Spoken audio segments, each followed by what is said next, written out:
Hello students, स्वागत है आप सभी का प्रयास हर कदम सफलता की ओर एजुकेशन चैनल में। और मैं डॉक्टर शशि शास्त्री एनसीईआरटी कक्षा 7 की सीरीज में आप लोगों के साथ आज लेके आई हूँ तृतीय पाठ, जिसका की नाम है स्वावलंबन।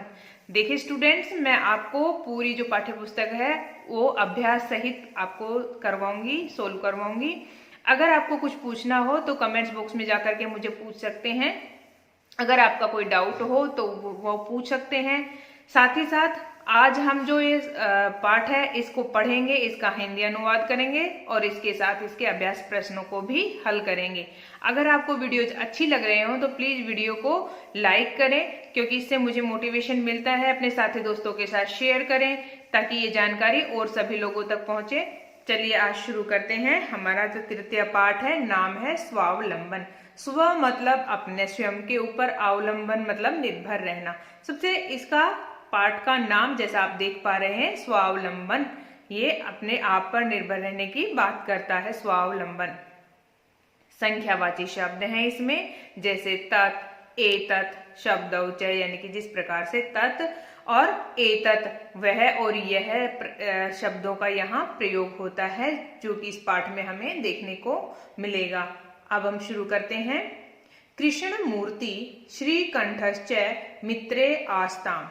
नाम है ये किसी का कि कृष्ण जो मूर्ति है और श्रीकंठ है मित्रे, श्रीकंठश्च और चैक का प्रयोग और के लिए होता है, दो नाम को जोड़ रहा है कि कृष्ण मूर्ति और श्रीकंठ मित्रे आस्ताम। मित्र आस्ताम थे, भूतकाल की बात करता है कि कृष्ण मूर्ति श्रीकंठ मित्र थे। श्रीकंठस्य पिता स्मृध आसीत, भूतकाल में आसीत अस धातु से ये शब्द निष्पन्न होता है। श्रीकंठ अस माने होनार्थ में कि श्रीकंठ के जो पिता हैं कैसे हैं, समृद्ध है, आसीत समृद्ध थे या संपन्न थे। समृद्ध का मतलब होता है धनी, संपन्न।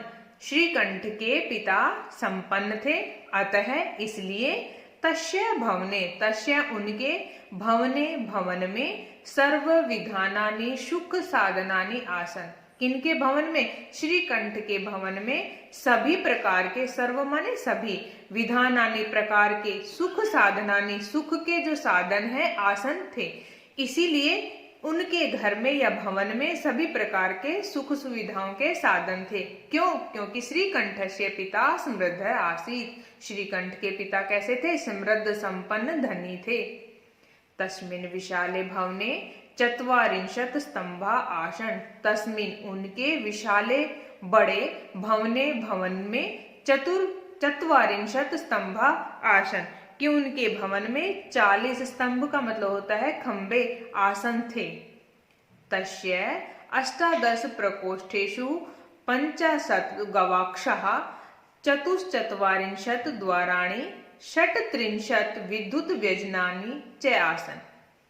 कहते हैं कि तस्य, अब वहां 40 क्या थे? खंबे थे। उसके साथ साथ तस्य वहां अष्टादश प्रकोष्ठेषु, 18 प्रकोष्ठ होते हैं कमरे, 18 कमरे, 50 गवाक्षः, 50 पंच यानी कि 5 और शत यानी कि 100, 50 गवाक्षः क्या थे? खिड़कियां। चतुश्चत्वारिंशत् 44 द्वाराणि, दरवाजे, 44 दरवाजे, 44 द्वाराणि, 36 विद्युत व्यजनानि च आसन। 60 माने 6, 63 यानी कि 30, 36 विद्युत व्यजनानि च आसन। विद्युत यानी कि बिजली के, व्यजनानि हमने पीछे पढ़ा था, व्यजनानि यानी कि पंखे के क्या थे? 36 बिजली के पंखे, च और आसन थे कि उनके इस विशाल भवन में, जो कैसा था? 40 खंभों वाला, उसमें 18 कमरे, 50 खिड़कियां, 44 दरवाजे, 36 बिजली के पंखे थे। तत्र वहां पर 10 सेवका निरंतरम कार्यम कुर्वन्ति स्म। वहां पर 10 जो नौकर थे या सेवक थे, निरंतर लगातार कार्यम कार्य कुर्वन्ति स्म करते थे। परंतु कृष्ण मूर्ते, जो कृष्ण मूर्ति हैं, जो श्रीकंठ का मित्र है, उनके माता पिता च निर्धनौ कृषक दंपति। उनके माता पिता कैसे हैं? कृष्णमूर्ति के माता पिता च और निर्धनौ गरीब कृषक दंपति किसान दंपति हैं। किनके? कृष्णमूर्ति के माता पिता किसान दंपति हैं। तस्य गृहम उनका घर आडंबर विहीनम साधारण च आसीत। उनका जो घर है वो आडंबरों से विहीन का मतलब रहित, आडंबरों से रहित साधारण आसीत था। एकदा एक बार श्रीकंठः तेन सह प्रातः नववादने तस्य गृहम अगच्छत्। एकदा एक बार श्रीकंठः तेन सह उसके साथ प्रातः सुबह सुबह नववादने 9 बजे तस्य उसके गृहम घर पर अगच्छत् आ जाता है। तत्र वहां पर कृष्ण मूर्ति तस्य माता पिता च स्वशक्त्या श्रीकंठस्य आतिथ्यम अकुर्वन्। तत्र वहां पर कृष्ण मूर्ति और तस्य माने उसके, किसके लिए आया है? कृष्ण मूर्ति के लिए। उसके माता पिता स्वशक्त्या अपने सामर्थ्य के, स्व माने अपने, शक्त्या सामर्थ्य, अपने सामर्थ्य के अनुसार श्रीकंठ से, श्रीकंठ का आतिथ्यम अकुर्वन्, उसका आतिथ्य करते हैं या उसका स्वागत करते हैं, उसका वेलकम करते हैं। एतत् दृष्ट्वा, एतत् यह, दृष्ट्वा देख करके, श्रीकंठ अकथयत्, श्रीकंठ है वो अकथयत् कहता है, मित्र, अरे मित्र, अहम भवताम सत्कार्येण संतुष्टो अस्मि। अहम मैं, भवताम तुम्हारे, सत्कार्येण तुम्हारा जो वेलकम है या तुम्हारे इस सत्कार्य से संतुष्टो अस्मि। संतुष्ट अस्मि मतलब होता है हूँ, कि मैं तुम्हारे इस आतिथ्य से संतुष्ट हूँ।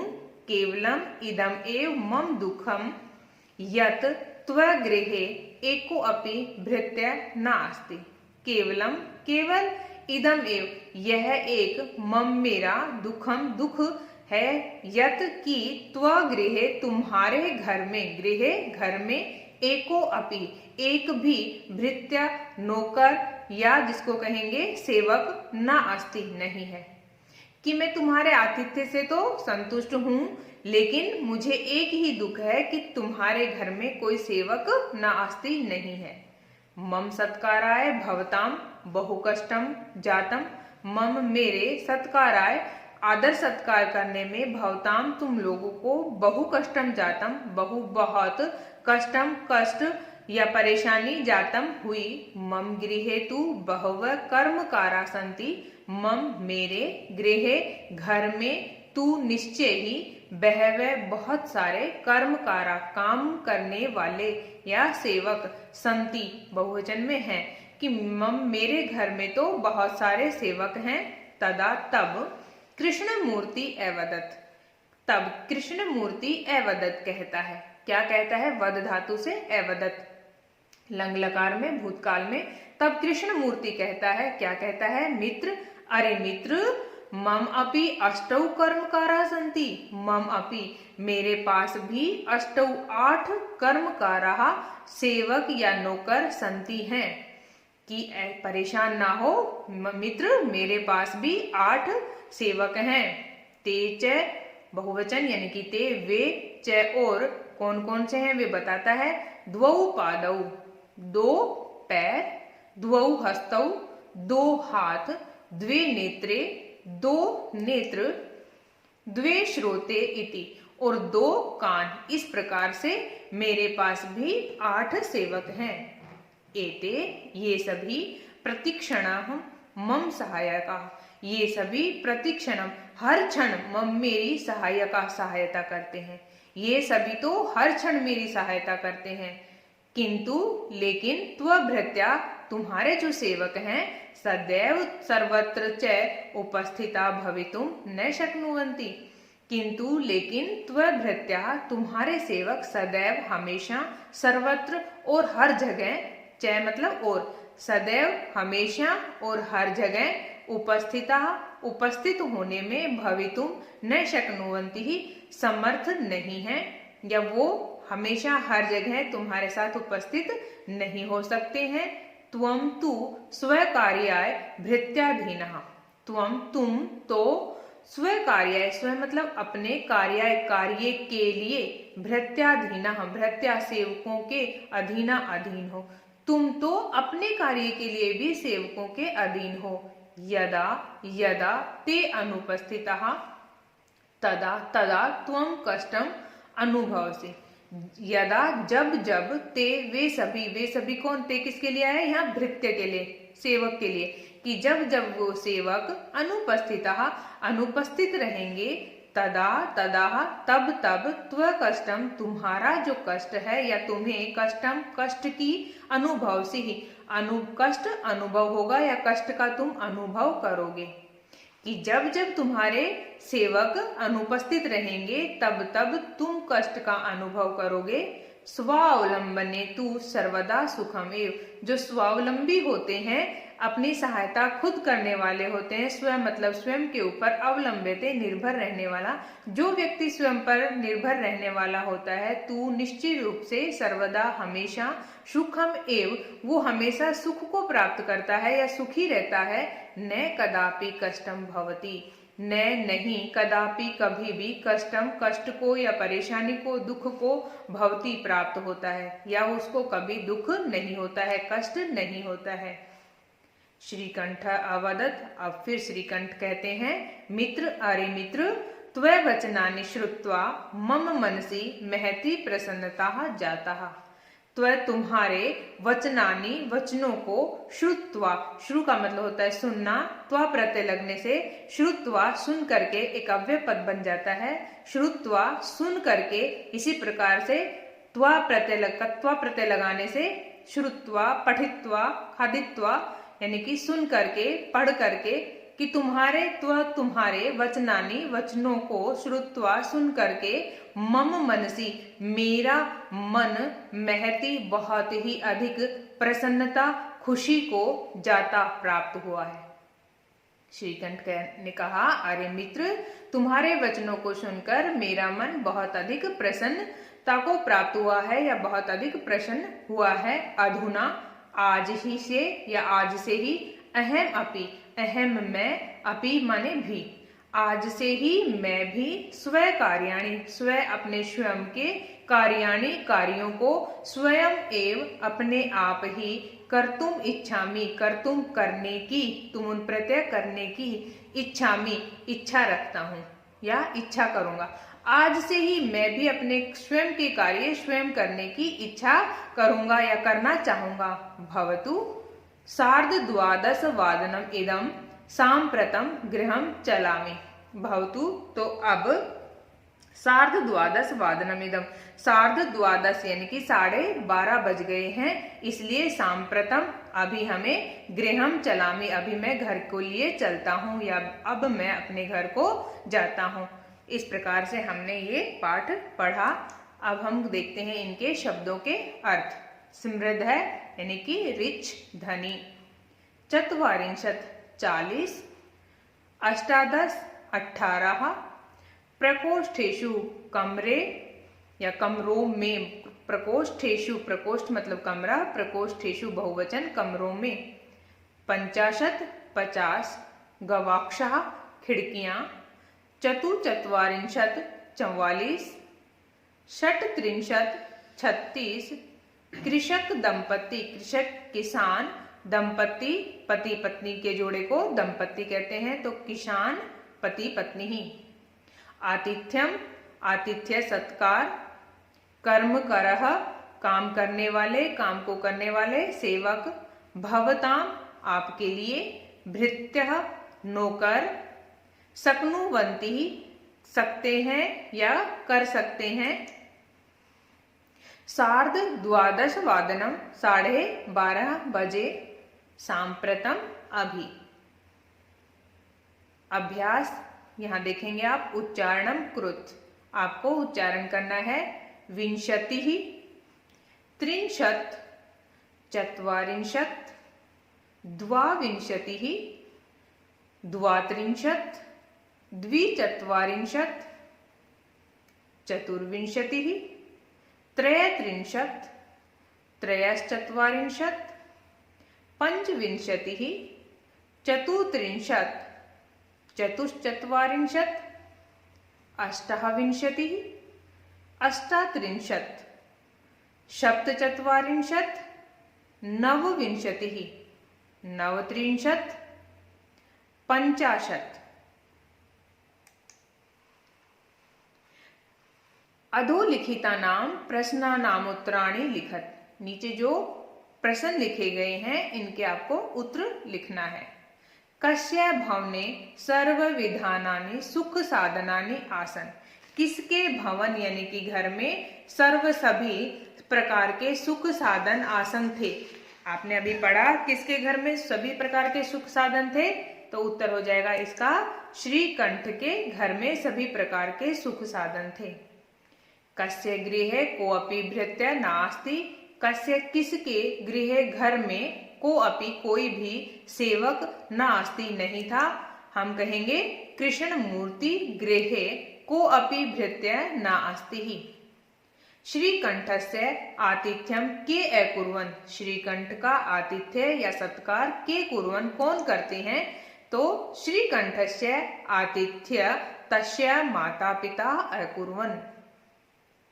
सर्वदा पुत्र सुखम, सर्वदा स्वावलंबनम सुखम। श्रीकंठः कृष्णमूर्ते गृहं कदा आगच्छत्। श्रीकंठः कृष्णमूर्ति के गृहं घर में कदा कब आगच्छत् आते हैं, तो प्रातः 9 वादने श्रीकंठः कृष्णमूर्ते गृहं आगच्छत्। कृष्णमूर्ते कति कर्मकारा सन्ति।